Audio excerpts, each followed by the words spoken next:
வணக்கம். ஆடுவோமே பள்ளு பாடுவோமே ஆனந்த சுதந்திரம் அடைந்து விட்டோம் என்று மகாகவி பாரதி இந்த மண்ணுலகை விட்டு போவதற்கு முன்பாகவே இந்தியாவாகிய பொன்னுலகத்தை கனவு கண்டார். ஆடுவோமே பள்ளி பாடுவோமே. அப்படி அவன் கண்ட கனவுதான் நம்முடைய சுதந்திர தினம். இந்த சுதந்திரத்தை பெறுவதற்காக நாம் எத்தனை முயற்சிகள் எடுத்திருக்கிறோம், எத்தனை பேரை இழந்திருக்கிறோம், எத்தனை யுத்தங்களை சந்திச்சிருக்கிறோம். வழக்கமாக இந்திய சரித்திரத்திலே முதல் இந்திய சுதந்திர போர் 1857 என்று சொல்வார்கள். அதை வெள்ளைக்காரன் சிப்பாய் கலவரம் என்று கேலி செய்தான். ஆனால் உண்மையில் இந்திய சுதந்திர போரினுடைய வரலாற்றை எழுத வேண்டுமென்றால் தென்னாட்டிலிருந்து தான் தொடங்க வேண்டும். வரி கட்ட முடியாது என்று ஆங்கிலேயனை நோக்கி முதல் குரல் எழுப்பியவன் நெற்கட்டாஞ்சேவலை ஆண்ட பூலித்தேவன் என்கின்ற பெருவீரர். பல்லாண்டு காலம் போர்க்களத்திலே தன்னுடைய வாழ்நாளை கழித்தவர். அவரைத் தொடர்ந்து வீரபாண்டிய கட்டபொம்மன், வீரமங்கை வேலு நாச்சியார், மருது சகோதரர்கள், கோபால நாயக்கர், அழகுமுத்துக்கோன், தீரன் சின்னமலை. 1806 வேலூரில் நடந்த பெரிய புரட்சி. இந்த வேலூர் புரட்சி வெற்றி பெற்றிருந்தால் நாம் அன்றே சுதந்திரத்தை நோக்கி முன்னேறியிருப்போம். அதன் பிறகு படிப்படியாக வந்து 1857 மீரட்டில் இந்த கலவரம் வந்தது. அதன் பிறகு இந்த போராட்டத்தை நம்ம அடிமைப்பட்டு கிடக்கிறோம் என்பதை உணர்ந்து கொண்ட மாபெரும் தலைவர்கள் இதற்குள் வந்தார்கள். வடநாட்டிலும் தென்னாட்டிலும் குறிப்பாக கோபாலகிருஷ்ண கோகலே, திலகர் போன்றவர்களும் நம்முடைய தமிழகத்திலே கப்பலோட்டிய தமிழனாக எந்த கப்பல் மூலமாக நம்மை வந்து ஆங்கிலேயர்கள் அடிமைப்படுத்தினார்களோ அந்த கப்பல் மூலமாகவே அவர்களை விரட்டி அடிக்க வேண்டும் என்று இந்தியாவில் யாரும் சிந்திக்காதது சிந்தித்த ஒரு பெரியவர் யார் என்றால் அவர்தான் வ.உ. சிதம்பரனார். அதே போல தமிழ்நாட்டினுடைய பெரு வீரர்கள் எத்தனையோ பேர். திருப்பூர் குமரன், கொடிகாத்த குமரன் என்று நாம் அவரை போற்றுகின்றோம். சுதந்திரத்திற்காக போராடிய அத்தனை பேருடைய பேரையும் நாம் சொல்லிக்கொண்டே போகலாம். இப்படியாகத்தான் நாம் இந்த சுதந்திரத்தை பெற்றோம். When the world sleeps, India will awake to life, freedom. தண்ணீர் விட்டோ வளர்த்தோம் சர்வேசா இப்பயிரை கண்ணீரால் காத்தோம் கருகத் திருவுள்ளமோ என்று பாரதி பாடுகின்றார் என்றால் அப்படியாகத்தான் நமக்கு சுதந்திரம் கிடைத்தது. தென்னாட்டிலே எப்படி இருந்ததோ அதுபோல் வடநாட்டில் காந்தியடிகள் உப்பு சத்தியாகிரகம், அகிம்சை போராட்டங்கள், உலகமே கண்டிராத அகிம்சை போராட்டங்களை அவர் ஆயுதமாக எடுத்து இந்திய சுதந்திரத்துக்கு போராடினார். அவரோடு சேர்ந்து சிறை சென்றவர்களில் தமிழ்நாட்டை சேர்ந்தவர்கள் அதிகம். நேதாஜி சுபாஷ் சந்திர போஸும் செண்பகராமன் பிள்ளையும் இன்றைக்கும் நாம் நினைத்து பார்த்து பேசுகின்றோம். தமிழகத்தில் அவரை தொடர்ந்து பசுமன் தேவர் அவர்களும் மற்றும் இருந்த பெரியோர்களும் தொடர்ந்து தங்களுடைய செயல்பாட்டிலே போராட்டத்தை நிகழ்த்தினார்கள். அதன் காரணமாக முதல் யுத்தம் முடிந்த பிறகு 2வது உலக யுத்தம் நடந்தபோது 1939 1944க்குள்ளாக இந்த போர் முடிந்தபோது வெள்ளைக்காரன் தன் நாட்டை காத்து கொள்ள வேண்டிய சூழல் வந்தபோது அவன் இங்கிருந்து புறப்பட்டான். அப்படி புறப்பட்ட போது 1947 ஆகஸ்ட் மாதம் நள்ளிரவிலே நாம் சுதந்திரத்தை பெற்றோம் என்று நாம் பெருமையோடு சொல்கின்றோம்.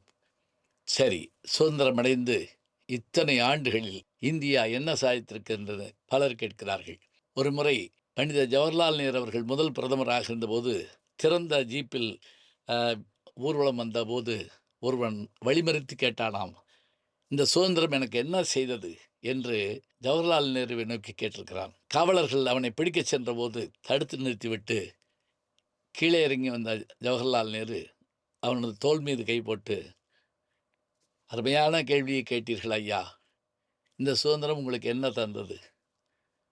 ஒரு நாட்டின் பிரதமர் திறந்த ஜீப்பில் பயணம் செய்கிற போது வழிமறித்து நின்று என்ன செய்தது என்று கேட்டீர்கள் அல்லவா, இந்த தைரியத்தை உங்களுக்கு சுதந்திரம் கொடுத்தது. அதுவரை நாம் அடிமைப்பட்டு கிடந்ததால் நாம் பயந்தோம், அஞ்சினோம். அதனால்தான் நாம் எல்லோரிடத்திலும் பணிந்து போக வேண்டியிருந்தது. இனி நாம் பயப்பட தேவையில்லை, நாம் உலகுக்கு அறிவிப்போம் என்று எல்லோரும் முழங்கினார்கள். பாரதியும் விவேகானந்தரும் தங்களுடைய ஆன்மீக சிந்தனைகளால் நம்முடைய நாட்டின் பெருமையை உலகெங்கும் கொண்டு போய் சேர்த்தார்கள். சிகாகோ மாநாட்டில் பேசிய விவேகானந்தர் எங்கள் நாடு எப்படிப்பட்ட நாடு என்பதையும் நம் நாட்டின் பெருமையும் எடுத்துரைத்தார். இந்த 79 ஆண்டுகள் முடிந்து 80வது ஆண்டு வருகின்ற இந்த நேரத்தில் நாம் என்னென்ன சாதித்திருக்கிறோம்? மருத்துவத் துறையில், அறிவியல் துறையில், வேளாண்மை துறையில், அதேபோல விண்வெளி சாதனையில், எல்லாற்றுக்கும் மேலாக எல்லா வளமும் நிறைந்த நாடு, என்ன வளம் இல்லை இந்த திருநாட்டில் என்கின்ற அளவிற்கு நாம் எல்லா சாதனைகளும் செய்திருக்கிறோம். சமீபத்தில் கூட நம்முடைய யூடியூப் சேனலில் பேசியிருந்தோம். இஸ்ரோவினுடைய தலைவராக இருந்த சிவதானு பிள்ளை அவர்கள் பேசிய போது நாம் என்னென்ன சாதனைகளை செய்திருக்கிறோம் என்பதை அவர் கூறியதை நாம் பார்த்தோம். அதே போல ஹைட்ரஜன் என்ஜினை, ஹைட்ரஜன் ரயிலை தொடங்கி வைத்திருக்கிறார் நம்முடைய பிரதமர் அவர்கள். உலக நாடுகளெல்லாம் சென்று இந்தியாவினுடைய பெருமையை பறைசாற்றி வருகிறார்.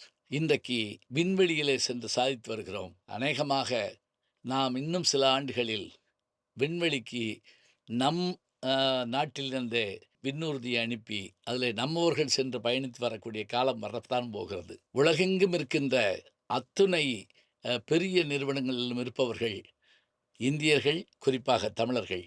இந்த இடத்தில் இந்தியா நிச்சயமாக ஒரு நாளைக்கு உலகை தன்வசப்படுத்தும். இது நல்லரசு மட்டுமில்லை, வல்லரசும் என்பதை நிலைநிறுத்தி காட்டும்.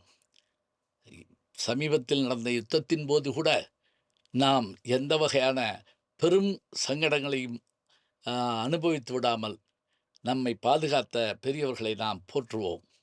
காரணம், நமக்கு எரிபொருள் கிடைக்காத சூழலும் கூட புதிய முறையில் எந்த வகையில் அதை சமாளிக்கலாம் என்று சமாளித்தோம். பிற நாடுகளுக்கு இயற்கை பேரிடர்களுக்கு உதவினோம். நாம் வளர்கிறோம், பிறரை வளர்க்கிறோம். நம்முடைய வல்லமை உலகம் அறிகிற வரையில் உழைக்கிறோம். 40 கோடி இளைஞர்களை கொண்ட தேசம் நம்முடைய தேசம்.